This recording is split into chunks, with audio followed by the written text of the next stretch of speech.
नमस्कार मित्रों, मैं एक नई वीडियो के साथ हाजिर हूँ।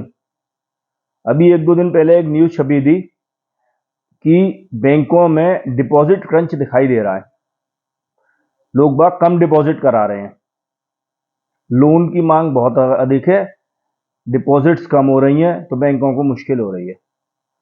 और कुछ लोगों ने इस खबर को इंटरप्रेट गलत ढंग से करा है कि ये एक खराब बात है, लोग डिपॉजिट नहीं करा रहे और बैंकों को पैसा देने में बहुत मुश्किल हो रही है। थोड़ी उन्हें बैंकिंग सेक्टर की कम जानकारी है। मैं बताऊं, ये बहुत अच्छी खबर है। पहले तो मैं आपको ये बताऊंगा ये डिपॉजिट क्रंच क्या है। देखिए, ऐसा होता है जब लोन की डिमांड बहुत ज़्यादा हो जाए और डिपॉजिट कम हो परसेंटेज टर्म्स में, तो उसको डिपॉजिट क्रंच कहते हैं। जैसे 2005 के बाद वो अपने अत्यधिक ऊंचाई के स्तर पर पहुंच गया है।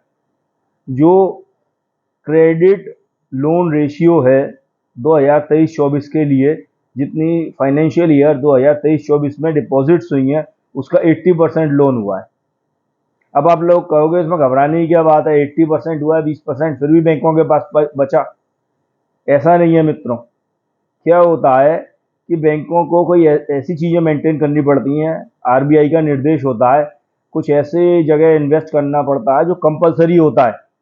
जैसे एक चीज़ होती है एसएलआर, स्टैच्यूटरी लिक्विडिटी रेशियो।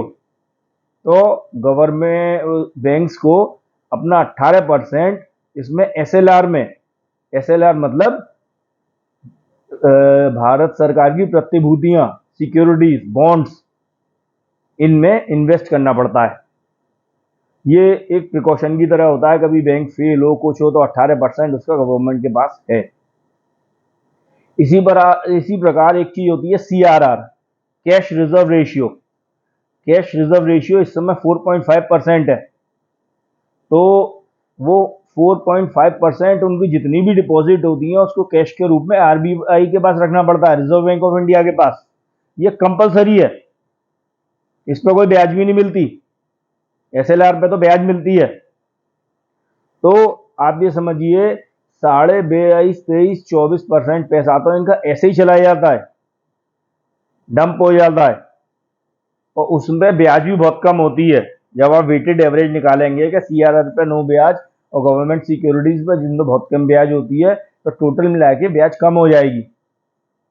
तो गवर्नमेंट आरबीआई ये कॉमर्शियल बैंक्स के पास केवल ₹1 में से 75 पैसे ही देने वर्ग को होती हैं। जो उनने 80% लैंड करा है, 5% पुरानी डिपॉजिट्स में से दिया है। ठीक है, तो इसको खराब माना जा रहा है, पर ये खराब नहीं है, ये एक अच्छी बात है। मैं बताऊंगा आपको क्यों।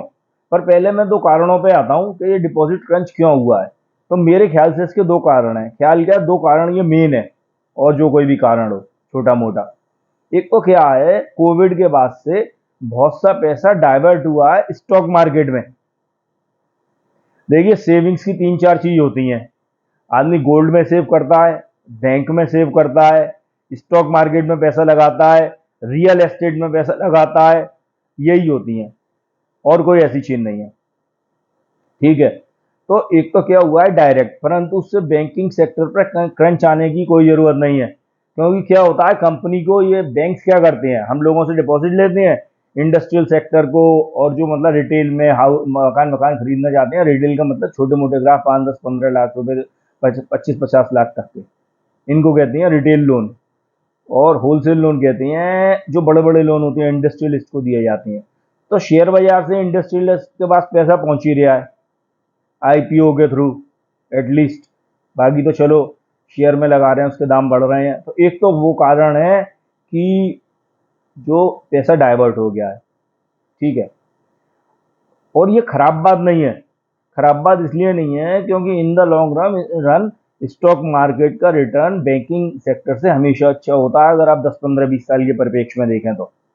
देखिए, बैंक हमसे डिपॉजिट लेते हैं, मान लीजिए 6% पे ले लिया, और 2% उनके ऑपरेटिंग एक्सपेंसेस आ गए, एनपीए, तनख्वाहें, सैलरी, मेंटेनेंस, इस सब में। तो उनके कॉस्ट ऑफ फंड कितनी हो गई, 8% एवरेज। तो उनने मान लीजिए एवरेज 10% पे 11% पे लैंड करा। मकान के लिए कम पे मिल जाता है 8.5% पे, 9% पे। पर्सनल लोन बहुत हाई होता है 20% पे। एवरेज क्या होता है 2-3% लगाते हैं। अगर आपने 11% पे इनने लैंड करा, अब इनने मालूम मालूम पड़ा इंडस्ट्री को लैंड करा 11-12% पे। इंडस्ट्री को एवरेज पे ही लैंड होता है। इंडस्ट्री क्या करती है, इनको 11-12% का ब्याज देती है और फायदा बनाती है वो 16-17-18-20% का। प्रोजेक्ट बनाने से पहले उनका आईआरआर कैलकुलेट होता है, इंटरनल रेट ऑफ रिटर्न। वो उससे कम पे काम ही नहीं करते। अब वो बात दूसरी है, कोई फेल हो जाए, वो इंटरनल रेट ऑफ रिटर्न मतलब कितना पैसा लगा के कितना रिटर्न आ रहा है। 100 रुपए लगाए कितने आ रहे हैं, तो इनका 16-17-18-20 से कम पे काम नहीं करते। तो अब आदमी जब डायरेक्ट लगाएगा तो लॉन्ग रन में 16% की ग्रोथ मिलेगी। इंडेक्स की 16% की ग्रोथ होती है। थोड़ी सी आपने होशियारी कर ली, इंडेक्स में कौन से सेक्टर्स चलेंगे, कौन सी कंपनी चलेंगी नहीं चलेंगी, तो 20-25% हो जाता है। साल का 20%, तो आदमी बैंक में क्यों रखेगा भाई, जैसे जैसे जानकार होता जाएगा। ठीक है। दूसरा एक जो कारण है कि पहले एक्सटर्नल कॉमर्शियल बोरोइंग्स बहुत बड़े पैमाने पे होती थी। अब क्या है कि यूएस में रेट्स बहुत हाई चल रहे हैं, बहुत महंगा पैसा मिल रहा है, तो एक्सटर्नल कॉमर्शियल बोरोइंग्स नहीं हो रही है, मतलब बाहर से डॉलर और यूरो में लोन नहीं उठाया जा रहा है। तो उससे भी थोड़ी दिक्कत आ गई है, इसलिए लैंडिंग की मांग हाई हो गई है। तीसरे मैं आपको एक सब में मेन बात बताऊं, ये तो छोटी मोटी बातें हैं। हमेशा जब इकोनॉमी में तेजी होती है तो क्रेडिट की डिमांड बढ़ जाती है। 2005 में क्यों बढ़ी थी, क्योंकि 2005 में इंडिया बहुत तेजी से ग्रो कर रहा था। अब क्यों बढ़ी है, क्योंकि इंडिया बहुत तेजी से ग्रो कर रहा है और ये क्रंच रहता है। और ये क्रंच को बस मेन चीज क्या है, जितना ज्यादा क्रंच होगा आप ये समझ लीजिए, जितना ज्यादा डिपॉजिट और लैंडिंग में फर्क होगा उतना ज्यादा देश भयानक तेजी से भाग रहा है। अब ये है कि बस इसका इंतजाम कराया जाना चाहिए कि पैसे के चक्कर में पैसा न मिलने से थोड़ा स्लो डाउन ना हो। वैसे होता नहीं है, क्योंकि आदमी कंपनी फिर आईपीओ लाती हैं और उनके पास तमाम तरीके होते हैं। देखिए ये तो दो कारण हो गए। अब मैं आपको दो कारण बताऊंगा कि इसमें थोड़ा ईज मतलब थोड़ी खुलापन मिलेगा, छूट मिलेगी, ईज मिलेगी, जो मार्केट टाइट हो गया है। एक तो क्या, अगले साल में 20-25 बिलियन डॉलर्स आ रहे हैं, क्योंकि इंडियन बॉन्ड उनका इंक्लूजन होने वाला है दो बॉन्ड इंडेक्सेस में। तो ये मैं एक अलग वीडियो बनाऊंगा कि वो बॉन्ड इंडेक्सेस क्या होते हैं और इंडिया में कैसे पैसा आएगा। बस आप ये समझ लीजिए, बॉन्ड इंडेक्सेस होते हैं, उसमें इंडिया का इंक्लूजन हो गया, उसमें इन्वेस्ट करना जितना भी वेटेज है इंडिया का 3%, 4%, 5%, 8%, उतना इन्वेस्ट करना जरूरी है ही है। तो एक साल में 20-25 बिलियन तो वो आ जाएगा। जैसे मैंने दो चीज बताई ना जिसकी वजह पैसा नहीं है, ऐसे ही ये दो कारण है। दूसरा क्या है कि जो गवर्नमेंट का एक्सपेंडिचर होता है, गवर्नमेंट कर्जा उठाती है, फिजिकल डेफिसिट कर्जे को ही कहते हैं, तो वो हर साल करीब 0.91% कम हो रहा है। तो क्या एक कहावत है कि public investment crowds out private investment. Government का इन्वेस्टमेंट बहुत ज्यादा हो, फिजिकल डेफिसिट बहुत ज्यादा हो, तो वो प्राइवेट डेफिसिट के लिए, प्राइवेट इन्वेस्टमेंट के लिए बाजार से पैसा उठाने के लिए थोड़ी जगह छोड़ता नहीं है। तो अब क्या हो रहा है कि हर साल फिजिकल डेफिसिट 1% से कम हो रहा है। 1% से कम होने का मतलब है 24-25 में करीब 3,30,000 करोड़ उस रूट से आ जाएंगे।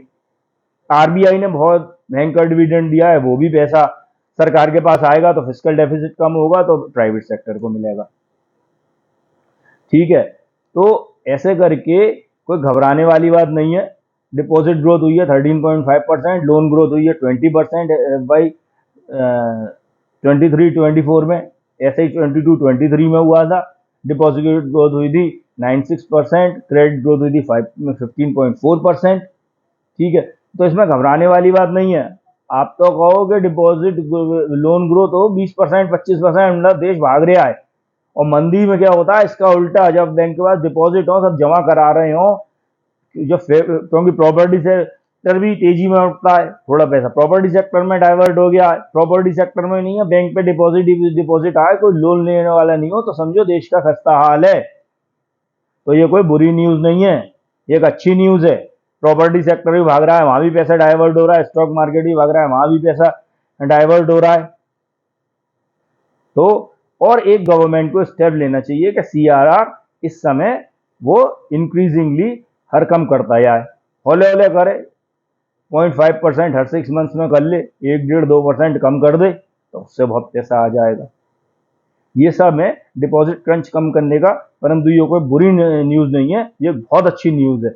और हर समझदार जो कोई भी इकोनॉमिस्ट है, अर्थशास्त्री, आप उससे पूछेंगे वो इसका स्वागत करेगा। धन्यवाद, नमस्कार। अगर आपको मेरा कंटेंट अच्छा लगा हो तो इसको शेयर करिए, वीडियो को, यूट्यूब चैनल को सब्सक्राइब करिए और लाइक करिए। एक बार और धन्यवाद, नमस्कार।